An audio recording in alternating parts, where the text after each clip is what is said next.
Hello, welcome to a BeamNG.Drive no-nonsense tutorial on how to drive stick. First of all, you're going to want to get a low-power manual car. My favorite for this is the Ibishu Covette, and it's the student driver one. Let me turn it off because it starts with I have it set so it starts with that. So, if you look at your pedals, there's there should be three. The left one is the clutch. That separates the engine from the gearbox. If you don't do that while shifting, it's bad for the car. It really hurts it. Middle one is the brake, which I hope you would know by now. The right one is the gas, as you can see down here. Throttle, brake, clutch. The parking brake you don't have to worry about in this tutorial because you should know how to use the parking brake, respectfully. So to start a manual car, make sure it is in first. To find first, push the gear shifter all the way to the left. So this right here, you push it all the way to the left and then up, like that. And then you push the clutch in, which is this down here, the far left pedal. Press and hold the ignition. In BeamNG.Drive this is. This does not apply to real life necessarily.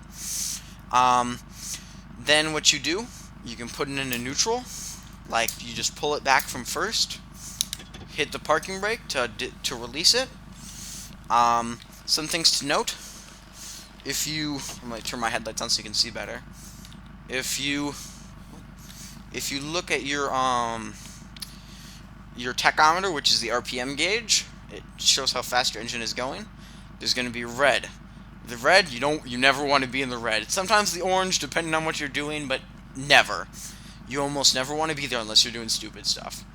So, you generally want to keep it under 3.5 thousand RPM. That's revolutions a minute. So the crankshaft in there currently, as you can see on this chart in the bottom right, it's just under 1,000. That's idle, or for this car. Things to remember. On your shifter, first is always, well, depending on the shifter, it's almost always first is left and up. Second is right down from first, where it's left and down. And for third, it is just straight up when the thing is centered, when the shifter is centered. Fourth is straight down from when it's centered. Fifth is right and up. This car doesn't have it, so it's just going to go to fourth because that's how BeamNG works. And then sixth is right and down. Same like fifth, except instead of up, it's down. And then if your car has a seventh gear, which many don't have, it's all the way to the right and up. All the way to the right, which rarely cars have.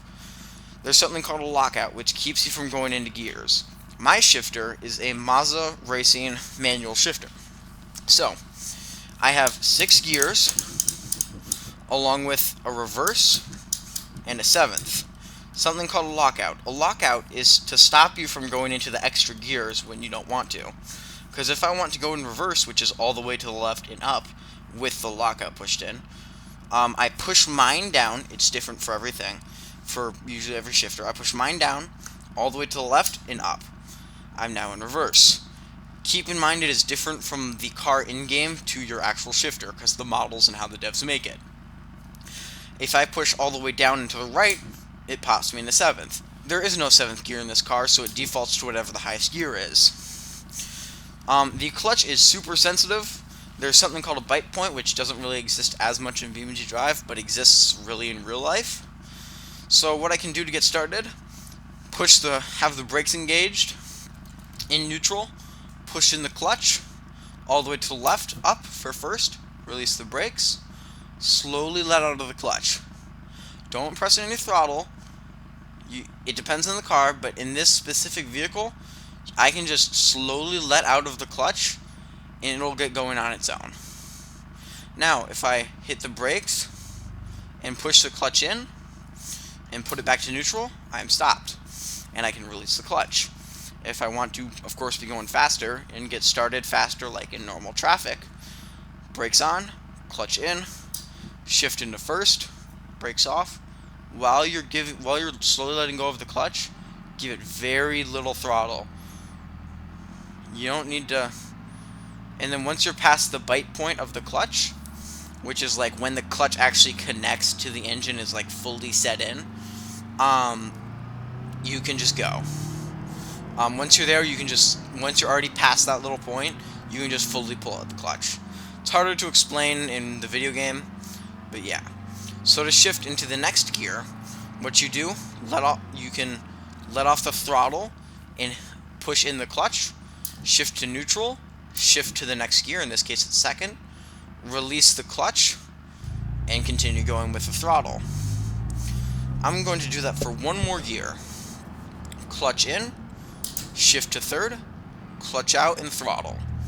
Clutch out and throttle are two separate steps, and you do not do them at the same time. If you look at the graph in the top right corner, you want that's kind of like, that can simulate like, because if I do that, see it moves forward, that would be the car lurching, like if you brake, you know, when you brake and you kind of lean forward, you go forward, it's called G-forces. You want as little of that as possible while you're driving. You want it to be like a smooth ride, you know what I'm saying? So next up, if you want to go down a gear, make sure you're low enough. So now I'm at 1,500 RPM. That's generally low enough to shift down, usually, depending on what you're driving. I can clutch in, shift to second, give it a little bit of throttle, and then let out the clutch. And now I'm in second. That's called rev matching. Rev matching is so your engine it matches the speed to the new gear that you're going to go in.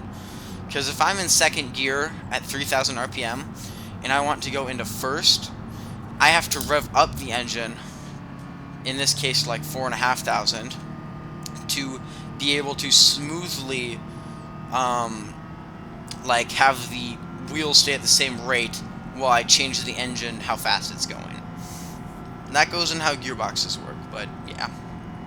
So coming to a stop, obviously you shift down, stuff like that. You usually, in real life, you never shift into first. You're like shift down into first. You shift into first going forwards, but not when you're slowing down. And then you technically aren't supposed to coast, but everybody does it. If I want to go into reverse, push the lock out or whatever it is down. Some cars have it like a little lever that's on the shifter you pull up. This shifter I have, you push down all the way to the left and then up. Now I'm in reverse. And I'm going backwards. There you go. That's my short tutorial. Thank you.